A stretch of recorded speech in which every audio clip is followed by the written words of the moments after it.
Hi, it's Mama Bear McGowan here with a beautiful, amazing soul for today. That's Jon Vasu, and I'm just so grateful for you to join us here today, Jon. Thank you Oh, so much. thank you so much. Forward to this. This is like I think it's one of your special gifts, navigating uncertainty. And would you mind sharing a little about how you came to join not join sorry how you came to follow your path, and how you ended up with Yeah. devising this amazing gift for humanity? Well, thank you again.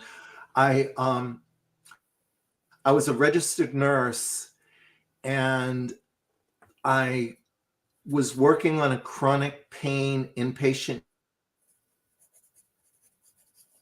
country dealing with long-term pain or other health problems.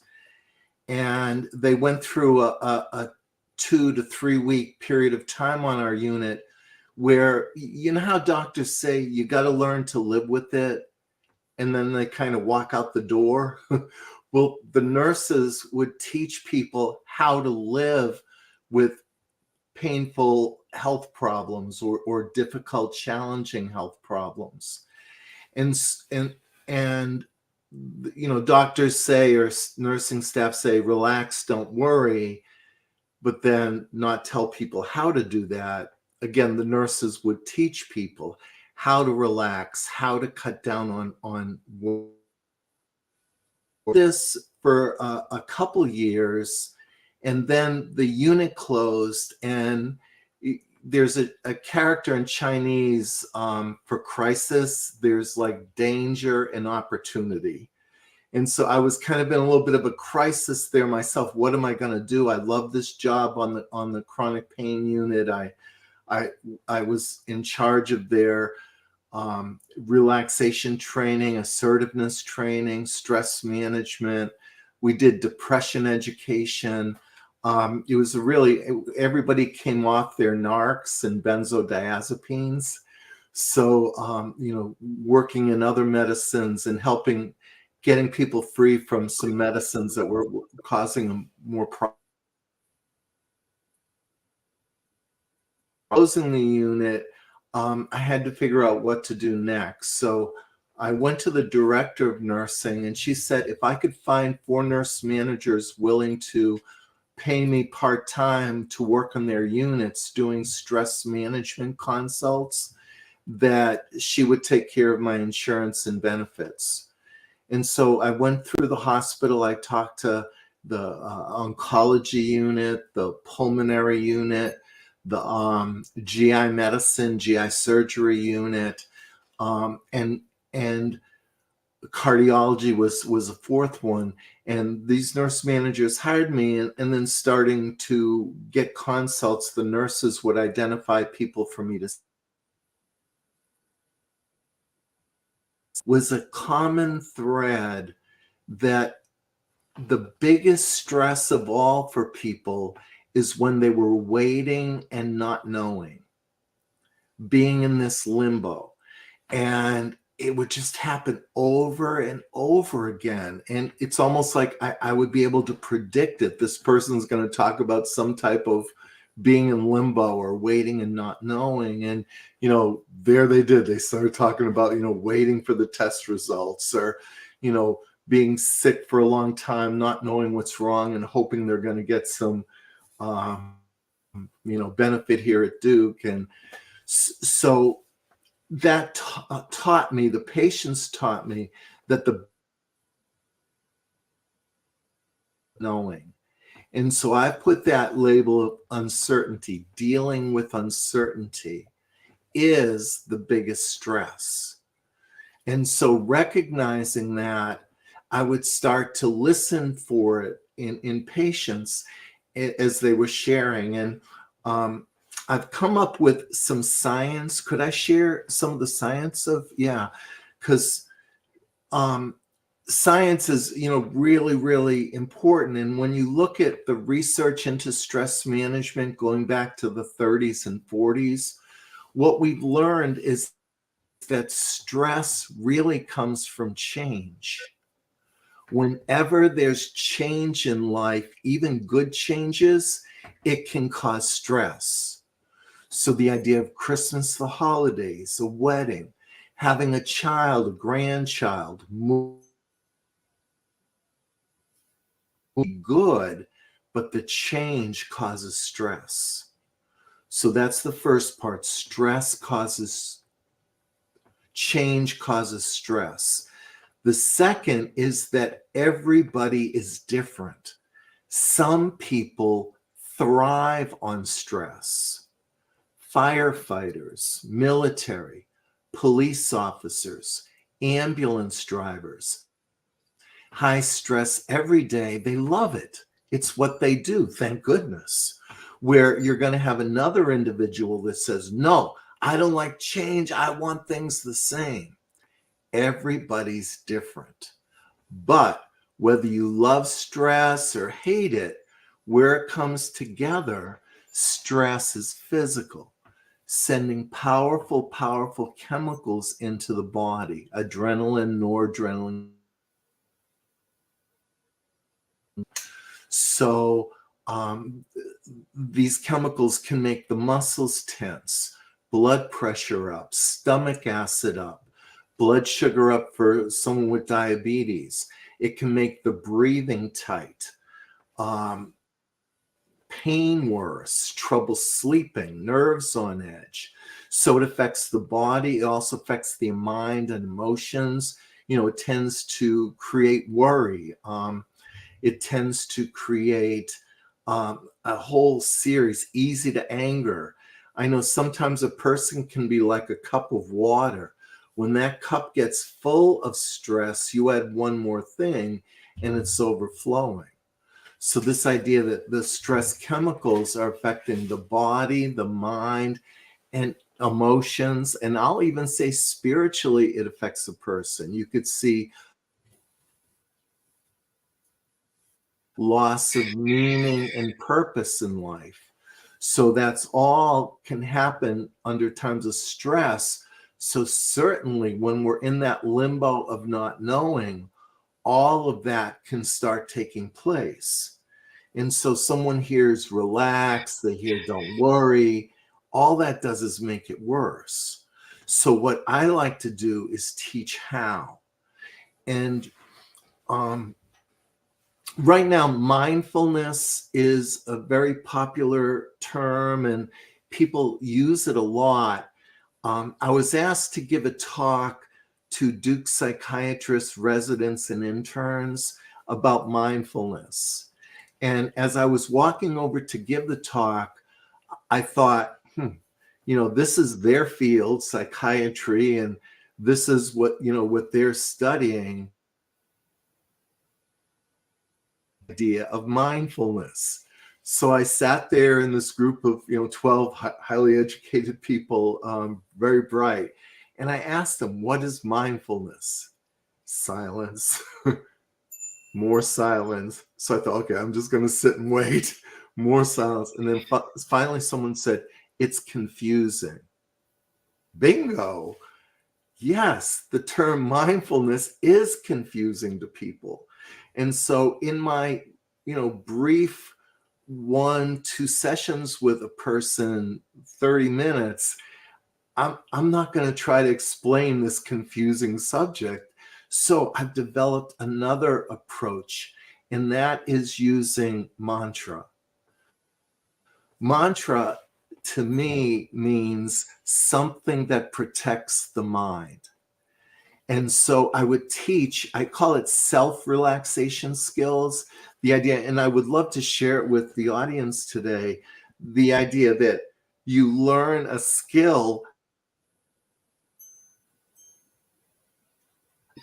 Jon, to come in and do a session with you, you've got the skill that you can then bring to whatever stress or medical procedure you're dealing with. And so the technique that I've developed has 3 distinct steps. Step number 1, I call soft belly breathing. So if you place one hand on your belly and aim your breath towards the belly and the hand, you don't have to breathe deep. Remember, every cell in our body wants us to breathe. So the technique that I'm teaching doesn't take energy or work. It's actually more being than doing. So the idea the belly rises with the breathing in, the inhale falling with the exhale. And I hope people are getting to experience that now. As you breathe like this, or I breathe like this, it tells my body safe. You don't have to believe it or think it. Just by starting the belly breathing, safe. I remember I had a very challenging boss, and I'm waiting to go in for an evaluation into her office. And so literally I'm sitting there waiting for the evaluation, hand on my belly, feeling that rise and fall, getting that safe message to myself. So that'll be part 1. Good with that idea? Part 2, how to relax. The simplest way that I know, feel on the bed or the couch, feel the support of the bed, feel the support of the chair, allow the chair to hold you. If I could just demonstrate the not knowing, every day at the hospital, you could see people like this.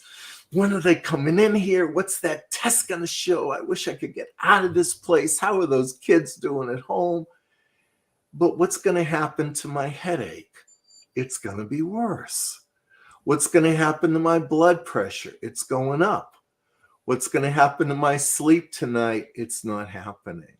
So instead, I practice part 2 of the technique. I feel the chair. I let the chair hold me. So the idea, walking, I hold me.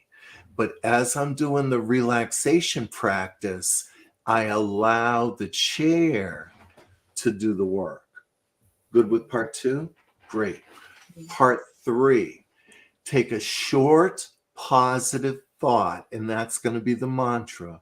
Repeating that phrase silently to yourself again and again and again. So I've developed a spiritual assessment, and I've used this. I've seen over 40,000 patients in the hospital. I've done hundreds of classes like this. The spiritual assessment is simple. I'll share it like I was meeting you for the first time. I say, is religion or spirituality important to you? For some people it is, and for some it isn't. How about you? And so answers. One is yes, maybe for you. Yes. Another is, well, I don't go to church, but I believe in God. The third answer is, well, I'm not sure about God, but I think there's something spiritual. I love being in nature. The fourth answer, no. Maybe the person is a scientist. Maybe the person's an atheist. Maybe the person had been burned by religion as a child and they say, no, not important to me. So based on that answer, and I'll say to our audience, based on your answer, I would choose a phrase, positive phrase that you're comfortable with. So if religion was important and you were a Christian, you phrase, God is with me. The Lord is my shepherd. Someone who were Jewish, they might like the words Shema Israel, or the word shalom, which means peace. Someone were Muslim, They might like the phrase La ilaha illallah. There's no God but God. There was a patient who, a Wiccan, they belong to the Wiccan church. They like the phrase blessed be.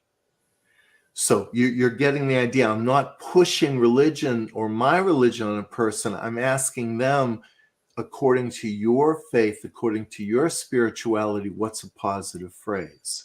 So if their answer to my assessment was no, it's not important, I would encourage a positive thought like, I can do this, or easy does it. So thinking those words silently again and again and again. So you've got the 3 steps to the technique. Here's the key. When you notice other thoughts, I didn't say if, and if you've ever lied awake in bed trying to sleep, you know exactly what I'm talking about. The mind wanders. Yesterday, tomorrow, what if only. So many thoughts.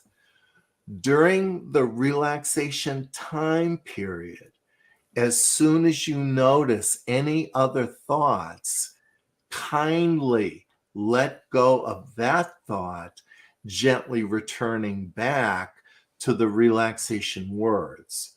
So, kindly and gently means don't judge the other thought, don't criticize the other thought, don't analyze the other thought, because that's just more thinking. Again, this is a resting technique.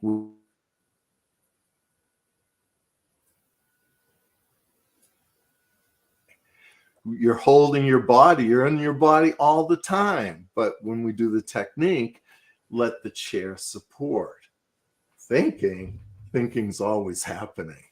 But for our exercise, we're going to choose one thought and rest our mind with that phrase so that the mind wanders. Let's say you're practicing 10 minutes. Your mind wanders 10 minutes. 4 of those minutes, let go, gently come back. Letting go, gently come back. In that process, what you're learning, even the first time, is how to let go of unwanted, unneeded thoughts. Because when we're dealing with uncertainty, thoughts,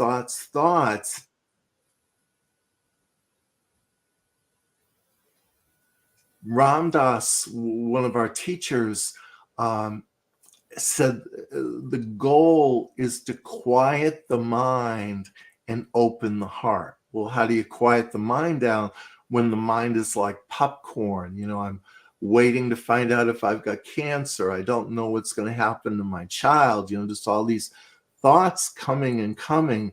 Let's rest the mind by learning the skill, kindly letting go, gently coming back to the mantra. And as I mentioned, the word mantra is something that protects the mind.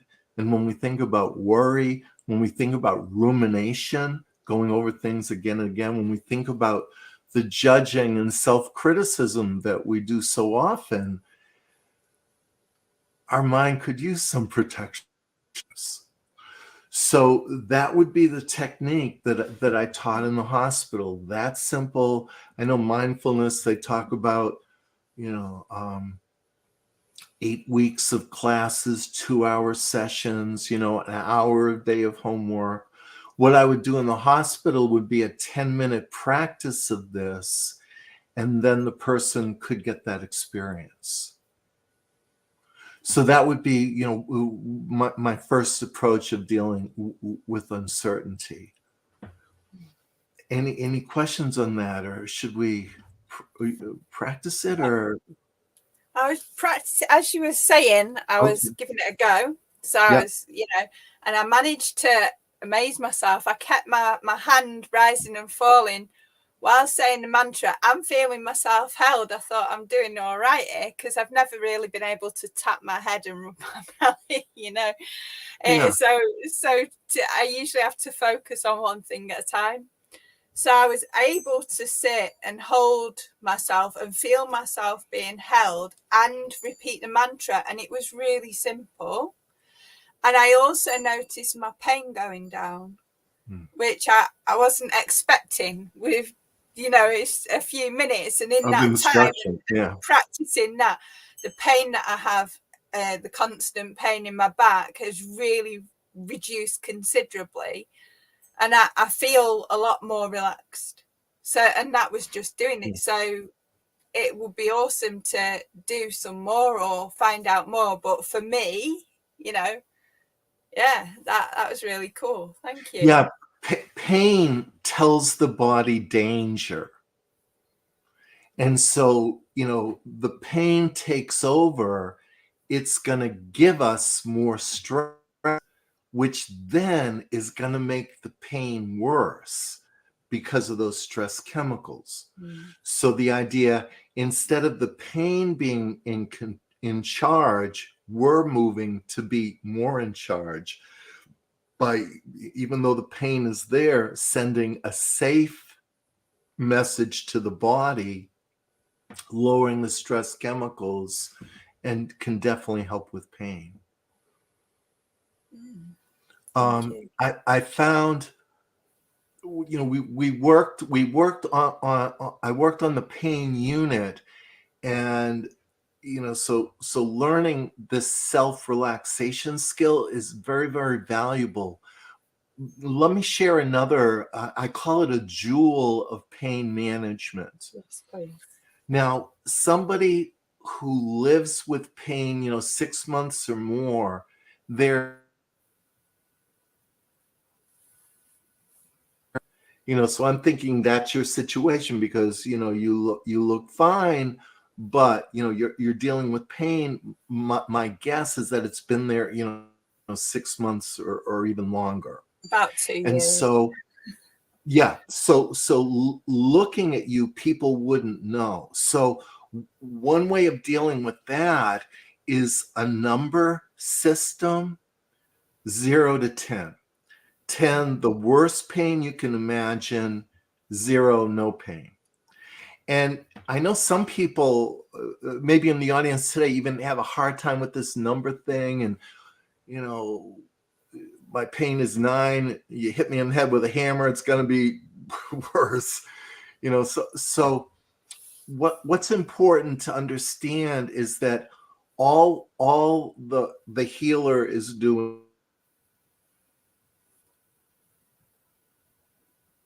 hospital, you were there, you had surgery, and I come in, I'm your evening nurse, and I say, how you doing? You say, I'm hurting. Well, that doesn't give me a lot of information, but you say, right now the pain is a 6. Okay, I'm going to give you a couple pain pills, come back in an hour, hour and a half, and I'm going to say, how are you doing now? And you say to me, I'm still hurting. That doesn't tell me a lot. But if you said the pain is 4 out of 10, I'm thinking, oh, okay, the pain pills are starting to work. We're making some progress. Or you tell me the pain is 8 out of 10. I'm thinking, I gave you 2 pain pills an hour ago, and now the pain is worse. I need to look at this harder. So again, it's in this world of uncertainty, pain really fits in there, because you can't see it, but you to you. And so then that tells, that gives information. What I was going to say is, for me, now the pain in my lower back has dropped from maybe a 7 to a 4. I'm now noticing a pain I didn't notice before in the top of my back.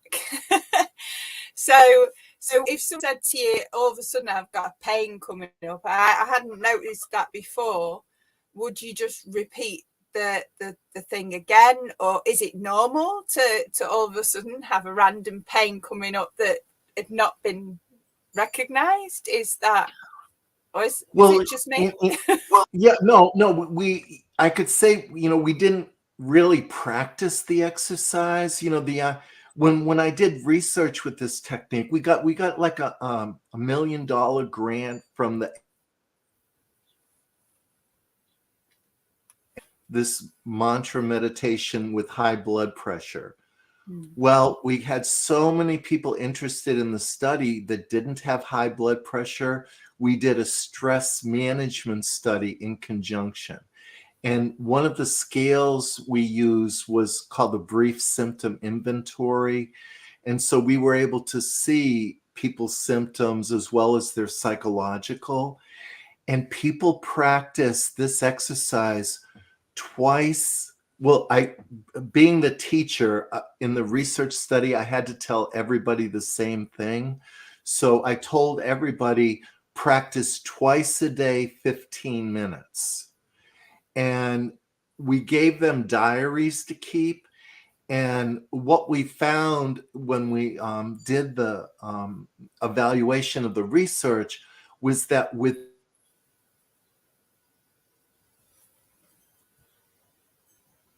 decreased within 2 weeks. Now, as I mentioned, I told everybody to practice twice a day, but most just practice once. But once a day gave that statistically significant benefit, as well as people who did it twice a day had more. So if I was meeting you in the hospital for the first time, I would encourage like a regular practice with this, that you got that instant kind of relief was very positive and makes me feel hopeful that this is for you. But then I would say practice it, once, twice a day, 15 minutes, and then use it whenever needed. So I'm thinking, that's the regular practice is kind of is calling you now to help with that. So that's going to be one approach. A number scale, even comparing to yourself or with your provider. But another jewel of pain management is called pacing activity and rest. With pain, a person's life begins to take on this repetitive, repetitive series of actions. You're hurting, you're sick, you're down, you start to feel better, and you want to go, do, push, but then what happens? Boom.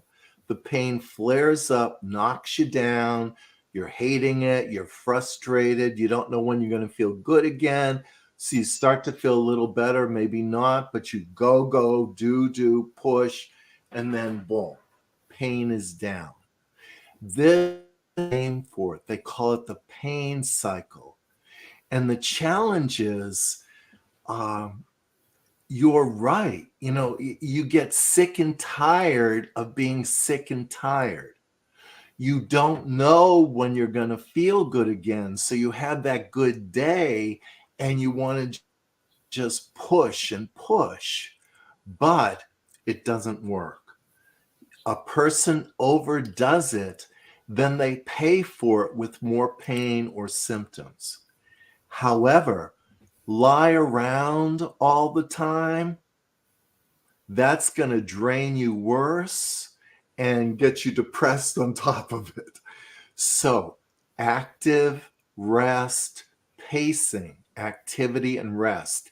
Now, real world, I'm going to call active whenever your feet are on the floor.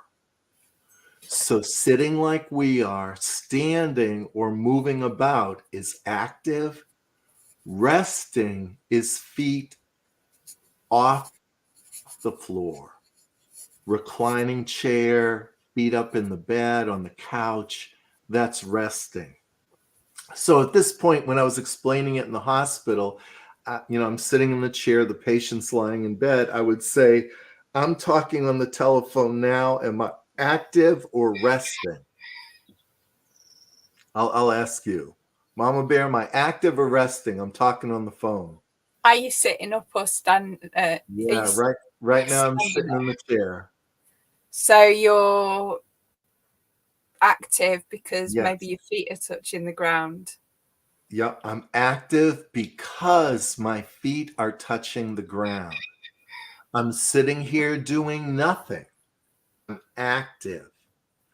Resting is feet off the floor. So the patient in bed talking on the phone is resting. The patient on the bed, hanging out with their child is resting. The patient on the bed working on the computer, they can't go to work today, so they're working on the computer. Feet up, they're resting. So, how to work with this? If you're having, again, living with pain, you might have pain all the time, but if you're having a fairly good day, it might be 2 hours active and then 20, 30 minutes resting. Wow. So that you're weaving in these little rest breaks. Hours up, 30 minutes resting. Wow. Then a sick day, the pain is like 8, you can hardly move. Then it might be 2 to 3 hours resting, 15 to 30 minutes active. So that more rest, when the pain goes up, more rest, less active. Then, as you start to get better again, slowly increase the activity, slowly decrease the rest. So, I'm working with someone in the hospital, and, I say, you're going home tomorrow, Friday. If you push this weekend, here it is. They've been in the hospital a week. Now they're going home. Everything's, they go, do, push Saturday, Sunday. By Monday, we would see them back in the hospital again. Active rest pacing, you might not get as much done that weekend. But then Monday, when you're not knocked back down, you do. Tuesday, you do. So you end up doing more by pacing activity and rest than by pushing, overdoing it. So it's, it's like by doing less, just getting the feet up, it's going to help. Now that looks it's really interesting, because I know that I'm terrible for just pushing through, and then it can wipe me out. Like one day of pushing through can wipe me out for a week. Yes, and, like I'm one person here, but if I could be, as I mentioned, I've seen over 40,000 people in the hospital. So there's like thousands of people like your situation, and you may be listening today that hurting bad and now they're feeling good, boom, but then knocked back down, hating and frustrated. So it's this negative cycle, pain cycle. And so active rest breaks that pain cycle and helps you. I think I've developed a definition for the word healing. Healing means to me improving quality of life and or improving physical functioning. Because some illnesses aren't going to be cured. I'm working with someone with migraines, and they've had this pain 10 years. I would love it to go away, but the idea of managing the pain, how do I live with this? That becomes vitally important. And so healing, improving quality of life, improving physical function. I was featured in a New York Times bestseller. It was called The Bright Hour, and I didn't know that this lady was a writer for the New York Times. I didn't know that, you know, she was working on a book about her illness. All I knew was, you know, I got a consult from the staff to come see her. And she had breast cancer, and it had spread, and she came to Duke for like a second opinion. And she found that the chemo, the first round of it wasn't working. And so anyways, they asked me to see her, and I did the teaching of the technique. And you know, it's funny, in the book she used the same words you use, the idea of I'm supported, the world is supporting me, you know, that instead of me carrying myself all the time, I can allow support to be there. And she ended up using that word in this meeting. And then in the next chapter, she shared that she had had lifelong panic attacks. Now, I didn't know this, but she had lifelong panic attacks where she would be having this bad nightmare. She would be swallowing batteries and then wake up choking, gagging, not able to breathe. And it could take like 45 minutes, an hour longer to get kind of control back. But, you know, for that hour, she was, I'm going to use the word hell. She was in hell suffering. And then she said in the book, I remembered what Nurse Jon taught me. And then she started the belly breathing, and then feeling the bed like supported by the universe was supporting her. And she was able to beat the panic attacks. So this woman lived 38 years old, but it was serious cancer. She lived about a year after I saw her. But in that year, she was able to have better quality of life, sleeping, you know, without these horrible panic attacks, or when she got one, how to stop it, how to break that panic.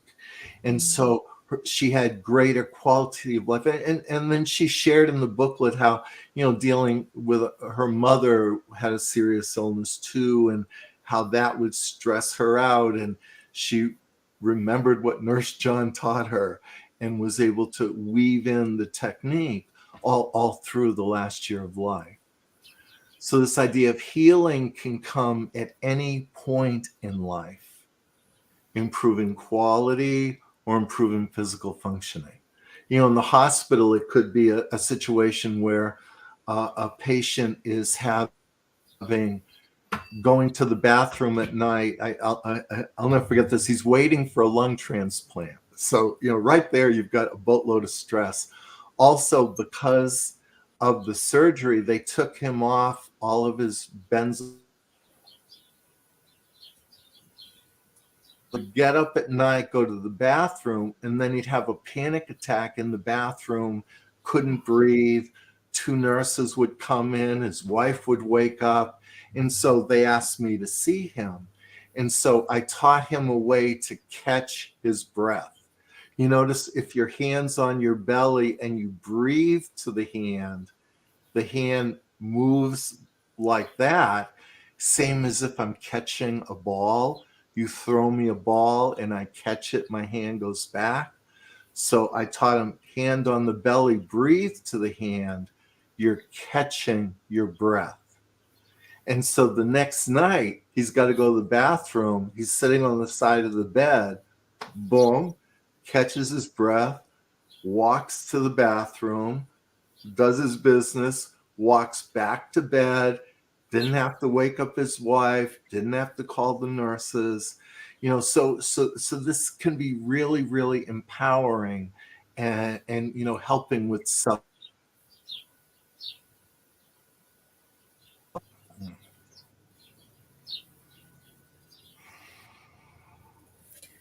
Yeah, that is very interesting. I've got many people that come to me with anxiety issues. One of the things that I used was the Ho'oponopono to help this particular person, and through teaching that managed to help them get through an exam. it really does show you how, like, and they've used it ever since, and they started doing well in their exams rather than, you know, getting swallowed up by their anxiety. I think they're towards the end of the course now, and it shows what a difference it can make, not just in a pain or hospital situation, but any situation. Yes. So this catching your breath will be, I've never heard of this particular exercise before, and it certainly is a treasure, because I know many people who would find it incredibly helpful. I was trying it as you were saying. I was like, oh yeah. The science is right there. When the hand moves, it's because your lungs are filled with good air. So you get the stress breathing, short and quick, or holding the breath. In the present moment, they tell the body danger. So your control is going down and your stress is going up. So the belly breathing reverses that. The stress goes down, the control goes up. And yeah. Sorry, go on. Well, go ahead, ask the question. Did you have a question with that? Looks like you're locked up a little. Just a moment there, internet went dropped. I was just going to say that Stephen Levine uses soft belly breathing. I mean, he's not with us in body anymore, but his spiritual presence certainly is, his energies. And I use a lot of Stephen's and Andrea's meditations and listen to them regularly on audio books to help release grief and to relax at night. So soft belly is really an amazing thing, that it just helps to soften as well. Would you mind sharing a little bit about that? Because I think you've been doing this way more than I've ever known about it. Well, you mentioned Stephen Levine. I mean, just a dear friend, mentor, teacher for me in my life. You know, I've definitely used his words there, soft belly breathing, to, you know, manifest stress management, to manifest building resiliency, to manifest gaining control. Stephen taught me one of the greatest lessons that I've learned in terms of being a healer or a helper, and that was listening without taking on the pain. Hospital, I'm going into one room, guy's in agony, he's going to have his leg cut off tomorrow. I'm walking into the next room, someone is waiting to find out if their brain tumor came back. I walk into another room, and this, you know, woman's husband, she doesn't know if he's going to be able to work. What are they going to do with their lives? I'm walking into another room and another room and another room, and maybe, you know, you feel that people start feeling pain just hearing that, you know, the 12-year-old with leukemia from India who's come to Duke for a bone marrow transplant. You know, the idea, if I don't get the bone marrow transplant can kill me, but if I don't get it, it's definitely going to kill me. So, you know, just people like living on that edge. And so how to manifest this. So I'm getting a little distracted. We have things flashing here. Sorry. So Stephen, you can imagine just taking on the pain of each of those people, and I wouldn't want to go to work the next day. You know, I wouldn't be able to, you know, just kind of keep this up for 30, 40 years. And so was bringing Stephen to a workshop in Atlanta, and he was bringing Andrea. I had their pictures up all over the Southeast, this workshop in Atlanta. And I'm at the airport, and Stephen gets he comes off the plane by himself. I said, "Where's Andrea?" And he said, "Well, she just found out she's got lupus and wasn't able to make it." And I go, "Oh, I know Andrea. She's had cancer twice and beat it. And now she's got lupus.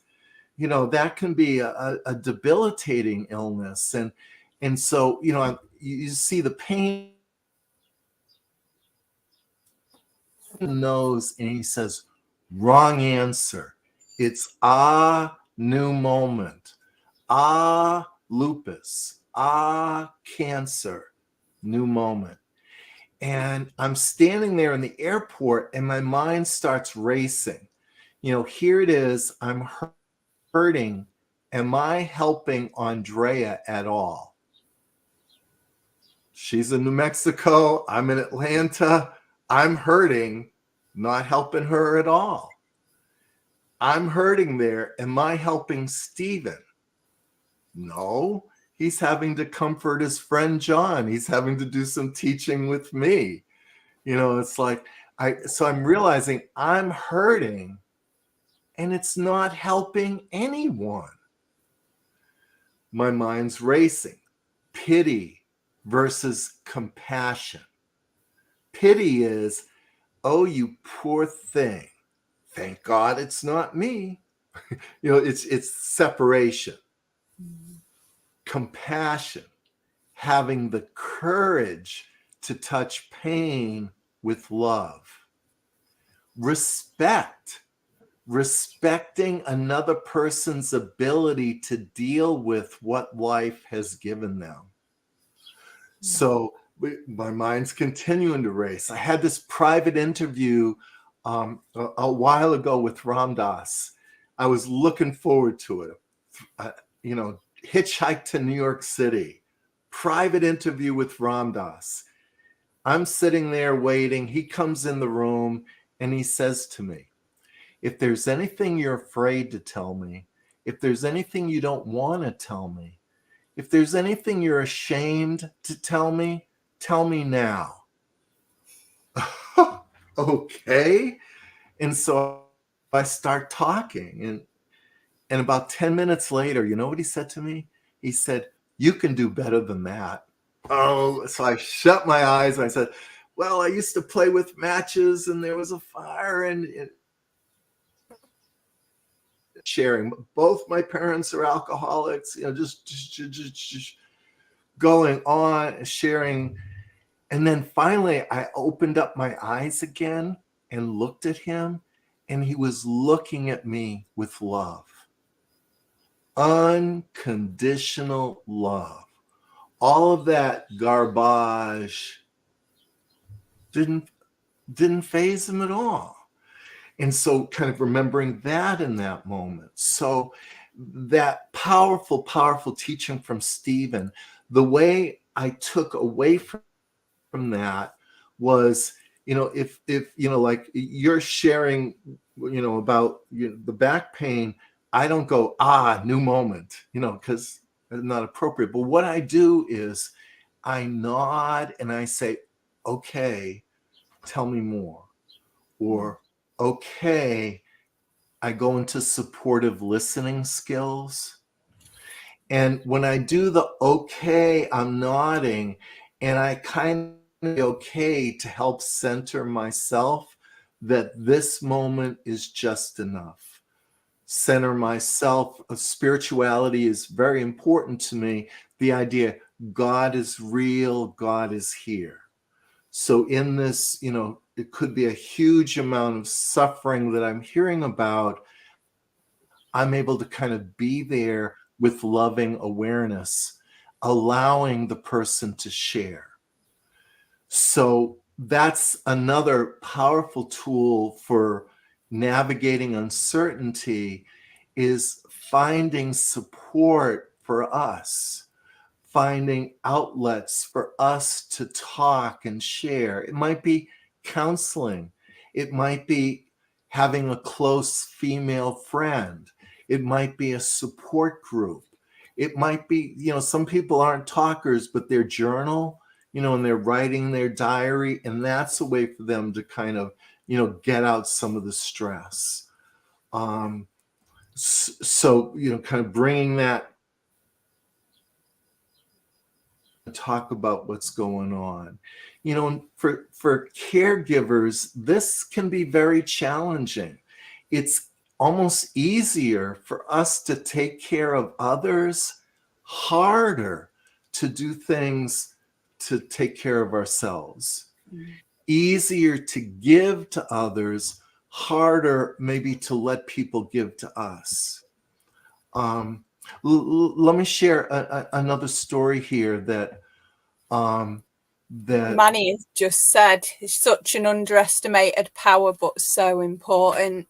And it really is, isn't it? The amount of, like, as a doula and some of the stuff I do in my work, the amount of people who are caregivers who are affected by watching their loved ones, or, to suffering. And as a mother, I watch my daughter suffering. So this is a really amazing skill that's really interchangeable, that we can use so much in so many different aspects of our life. Yes. So yeah, thank you. Yeah, that's why I call it a jewel of stress management. Yes. Yeah. I had a example of this in the hospital. There was a woman who had cancer that had metastasized to her spine and went paralyzed. And she had that searing nerve pain that can happen, and had been up all night. And the team went in, and she said to them, "I want Dr. Kevorkian," which is the suicide doctor. And it kind of stunned, and they laughed, kind of a joke, but then she really seriously looked at them. "I want Dr. Kevorkian." And so, they went outside the room, and, they thought, well, psych consult for depression. But the discharge planner said, talk to the doctors about me and a stress management referral. And so I went in to see her. And the first thing she said to me was, "Oh, I'm fine.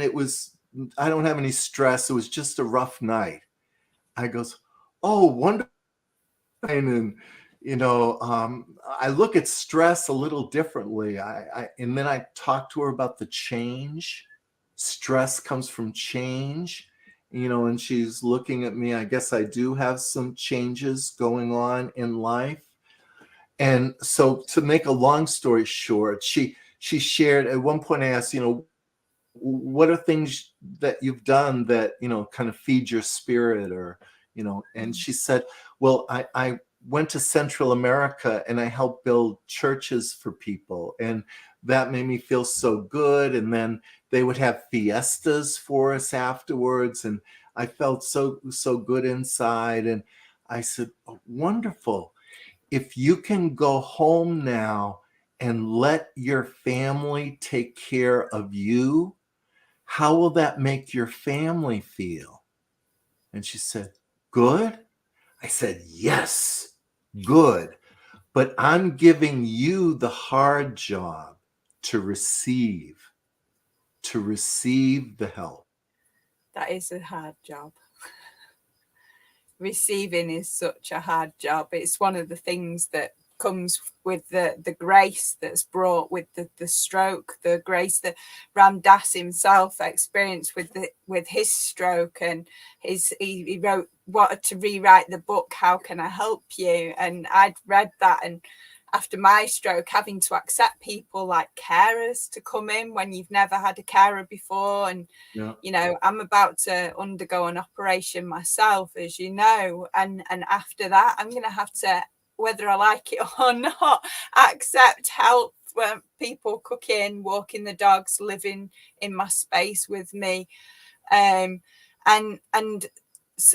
it's trying to keep your dignity and all that. And that's one of the uncertain things. That's one of the things that I feel is quite difficult, that I'm navigating at the moment. And I know that there's many people out there who are just experiencing such the same things. You know, this isn't just me. I'm bringing it up because I know I'm experiencing it, but I've also experienced so many families experiencing it too.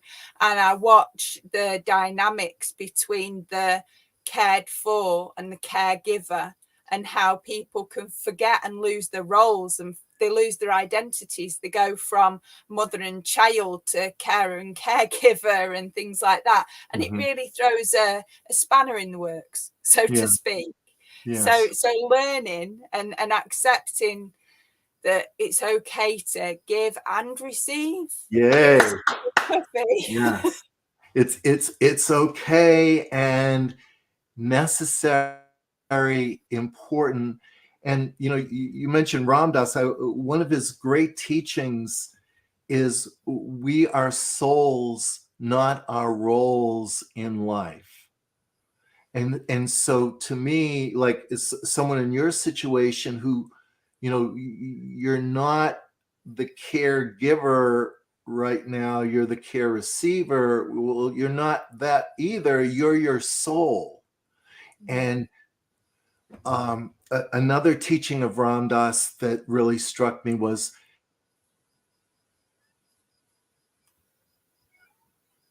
when I'm not content, ego can be present, giving me an opportunity to work on myself. So opportunity, right? Yeah, big one. So the idea that, difficulty receiving, going back, okay, who am I? I'm my soul. Right now, my body is in such a situation. I need to receive. I need to accept. I need to ask for help. Ooh, that's a big one too. Yeah, it is a big one, having to learn to ask. And at the moment, I've just welcomed guests to my land who will be taking care of it and looking after me when I get back. Yay. So I'm now in the host role, but I'm meeting souls as souls, but I'm now technically the host. So I'm cooking and I've been preparing for a few days. And soon, because they're like, can we? And I'm like, no, it's all right. I'm sure you're going to get your turn pretty soon. When I come back, I'm sure you'll have enough to do and I won't be able to help. So please accept this now and we'll feel our way into it as we go. But I've been blessed because I had the grace of stroke. But who knows, what it'll go. This will be whole new change, a whole new different dynamics to explore and experience. Being around family as well. It didn't happen when I had my stroke. So to go from the hospital to my nana's and to be around family who all of a sudden want to come and visit, which is lovely. It's when I'm so used to being on my own and in a different country and just phone calls or video calls. It's going to be a really interesting, trying to stay in the observer, trying to notice and catch myself as I tense up, because I can thinking about it. My body tenses up and I'm not there yet. Yes. Yeah. So now you'll have a skill to kind of break that tensing up. So I'll be able to use this and also share it with my nana. She doesn't know how to work the computer, but when I go and she likes to watch videos, so I'll say to her, would you like to watch this one? And we'll watch and we'll practice together, I'm sure, because she likes that kind of thing. Beautiful. Let me share another idea that could come in handy. And this comes from my pain unit experience. How to say no and not feel guilty when no is the truth. How to say no and not feel guilty when no is the truth. Because that is a whole other cascade of a problem. I'm working all week at Duke and the church calls me up and they want me to bake for the bake sale on Friday. And, I really don't want to, but they're telling me, oh, Jon, you're such a nice guy. And everybody loves your chocolate cake, and why don't you just help us this one time? It's okay, I'll do it, and there goes my weekend right there. So a couple skills on saying no. One is called broken record. Calmly repeating no or no thank, avoiding sidetracking questions. Someone comes to the door selling something, you tell them you're not interested, and they say, well, do you have any kids? I see some toys outside. Well, yeah, I got a couple kids. How are they doing in school? And you have this whole thing, and then 20 minutes later, you're out, buying something you don't want. Whereas broken record, they come to the door, I'm selling this. No, thank you, I'm not interested. Well, do you have any kids? I see some toys outside. No, thank you, I'm not interested. Well, you must be a good dad. How, I'm not interested, thank you. Where I just keep repeating no or no thank you again and again, avoiding sidetracking questions. So that'll be one approach. It's called broken record. A second approach is called sensitive assertion, where you listen to what the other person says, you feed it back to them, but you stay with your no. So they're calling me for the bake sale. Jon, we're having a bake sale this weekend. Can you help us out? No, I'm really tired. Jon, you make the loves it. How about making one for us? I know I make the best chocolate cake and everybody loves it, but I don't want to bake at the bake sale. Well, Jon, what am I going to do? You're such a nice guy. I thought you would help. I know I'm a nice guy. I'm not sure what you're going to do, but I don't want to bake for the bake sale. So the idea is listen, and I'd say soft belly breathing at the same time, but then stay with the no. Feed back what you hear and then stay with the no. So setting, I would call healthy boundaries that you can create, because for you, I'm just thinking you personally right now, healing is going to be number one. It's not going to be, this or that or all the kind of demands of your life right now. It's going to be healing, recovery. What's the fastest way I can do this? And so you might have to say no to some things, say yes to accepting help, and it might be saying no to some other things or postponing, or, there's this thing called workable compromise where, someone says that they wanted to talk to me, today. And I goes, well, I'm going to be on this live stream with Mama Bear at that time. I can't, but I can talk tomorrow at that time. Okay. So workable compromise where, I take what they say and then just find out something to work. It doesn't have to be fair. It just has to be workable that both people can agree on. That's brilliant. Yeah. Thank you. You've really brought some amazing treasures to share today.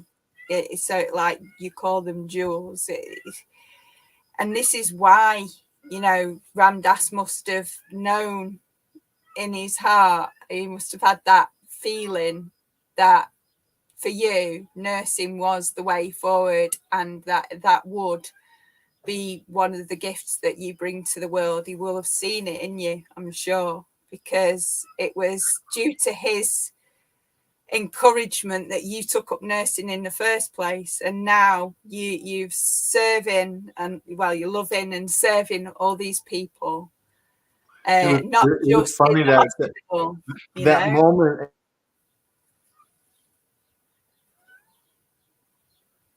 I had gone to college. I was kind of sick of school, and he said, you should do it. And so I said, why, Ram Dass? You know what he said to me? He said, so you'll make more money.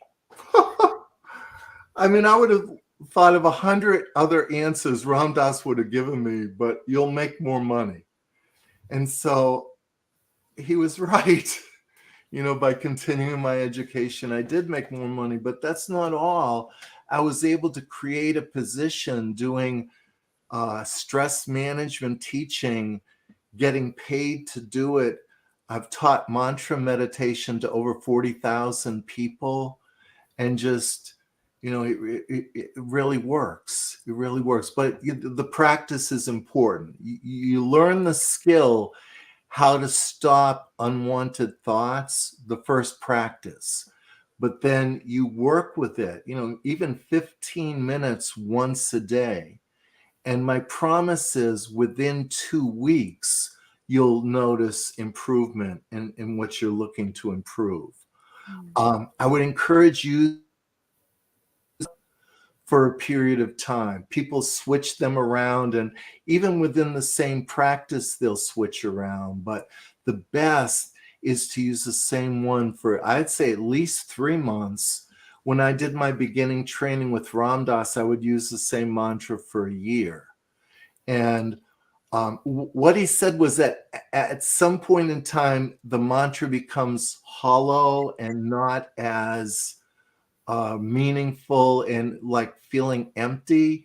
And that could be the time to switch. But yeah, using the same one over time, because when you think about worry and uncertainty, like, you're having surgery, it's going to be a big change. And so you need a powerful tool to work with that. So the same phrase, gives it that power and strength. Yeah, I mean, my current mantra is I am loving awareness. And when I first started mantras, I used I am loving awareness, and then it dropped out.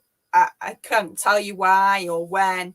And I've had different ones since over the years, but I started again today with this because I was doing some meditation before coming to join you, and it just so happened that we was talking about I was listening to Ram Dass talking about loving awareness and mala beads, and I thought, so I made myself some, and I'm gonna start using the mantra again.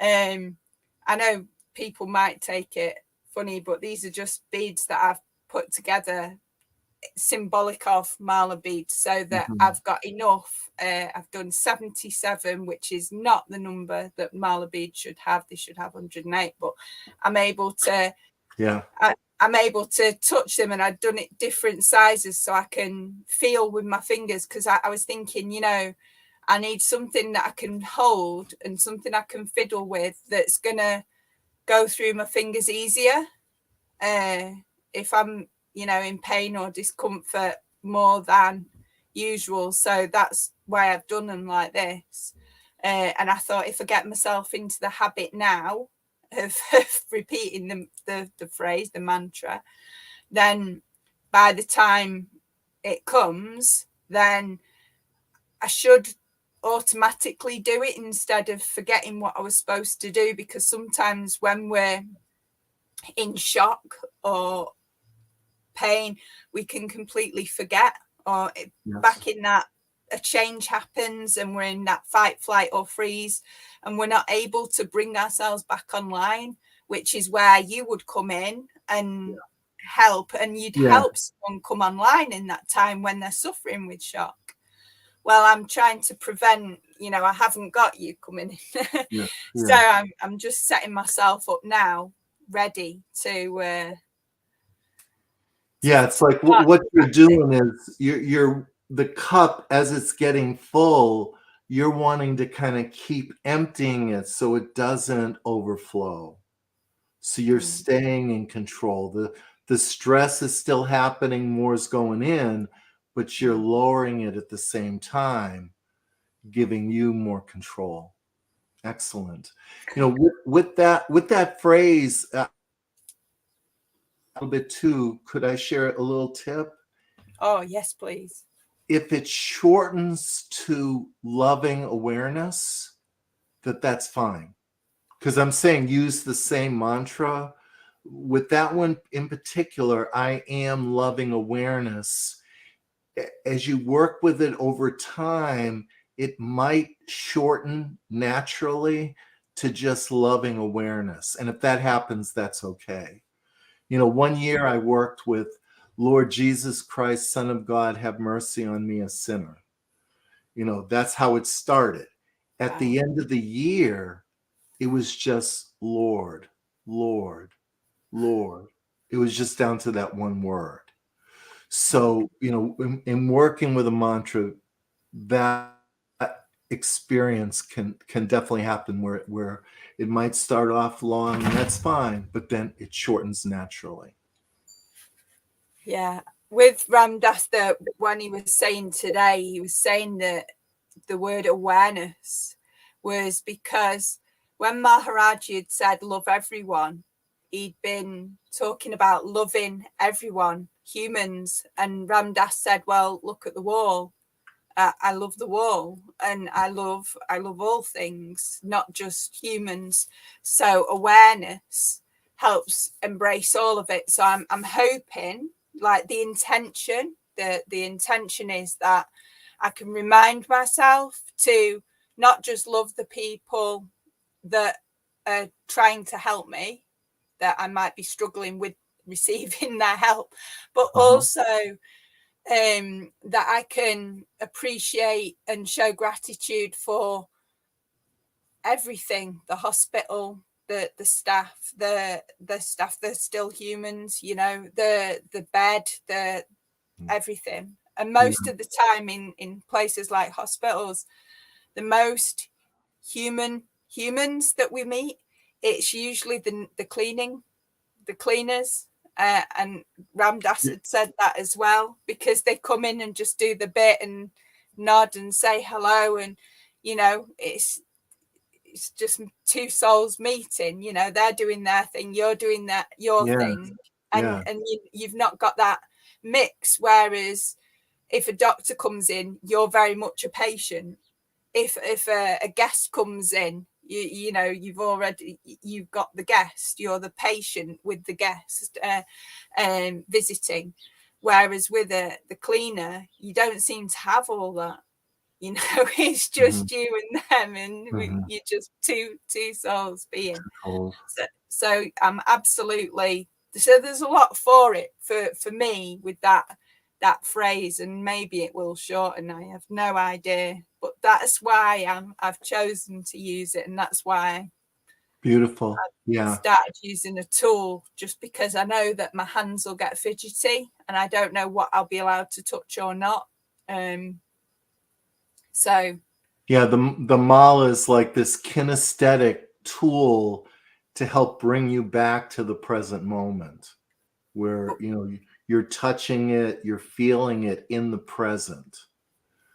And I think where you're going to go is being loving awareness as opposed to doing it, you know, doing it with the different people. I think it'll be more like you're just going to be loving awareness, and that people will come and they will feel that it's easier to be loving awareness though when you're not in your role. Do you know what I mean? When you're just trying to meet people's souls, and then when all of a sudden I fall into that I am a patient role, then I've got a funny feeling that it's going to be, it's going to be very different to remind myself that I am not. As much as I'm experiencing being a patient, I'm still more than that. That's my belief system. What you're doing is so powerful and profound. I think, you know, one of the biggest challenges people face is like end of life, where, you know, they're leaving, you know, everything known, and you know they're saying goodbye, and it's hard to learn at that moment, you know, whereas here it is, you know, you're practicing now, you're using, you know, the surgery as a tool of awakening. that's going to build a muscle in you, a spiritual muscle, so that, long time, what you're doing now will then be able to be brought forth then to make that event a positive transition for you. Now, hopefully, like, the reason why I choose to share my journey is because as a doula, as someone who helps serve others, as a therapist and things like that, I'm so used to being the other way around. This way I can show people what I'm experiencing life like from my my own perspective in this situation, Yes. and it's helping people see that there is more than just fear. It's so easy to think that fear is the only option, but when for me, when I'm in this situation, I'm finding love, I'm finding inspiration, I'm finding grist for the mill, I'm finding things to think about, I'm finding direction where the friction lies to do more work. And I really am practicing karma yoga to the best of my ability, to the best of my ability. And I'm finding these things incredibly helpful in my personal path. And it may just be that it may work for others too. Yes, and the jewels, the precious, very precious tools here. Yeah, so thank you. And thank you so much, Jon. I'm noticing we're over the hour, and I'm really so grateful for you coming to join me today across the miles with all the smiles and the treasure. I'm truly grateful to you and for all you do, and for being there for me as well and holding space the other day. Thank you. Oh, you're welcome. Yes. Is there anything else that you'd like to share before we bring this to a close? Because I could really talk to you probably forever, and that's probably unfair. We could talk for hours, I'm sure. Yeah. I think the essence, we've mentioned Ram Dass a couple times, so let's go ahead and end with him. At the beginning, his message was be here now. And when after the stroke, he moved to Hawaii, he brought in this idea of loving awareness. I am loving awareness as I'll say his message. And so what I feel is, let's put them together. Be here now with loving awareness. And so that every moment of now is a possibility to experience loving awareness with it. That just makes my heart sing. Thank you. Putting it together like that. That's Be here pure now gold. with loving awareness. Yes. Yeah, I want to thank, everybody who's, tuned in today. Thank you for creating this platforms that we could share, Mama Bear. Thank you. May your gifts continue to gift the world so much, and reduce so much suffering, to bring so much ease, to help people manage their difficult times of suffering from a place of love and understanding. Thank you so much. Manny has shared. Thank you both for the very interesting conversation. Big hugs and lots of love. Thank you, Mommy. Yes. So with that, thank you so much. You're very welcome. Namaste. Namaste.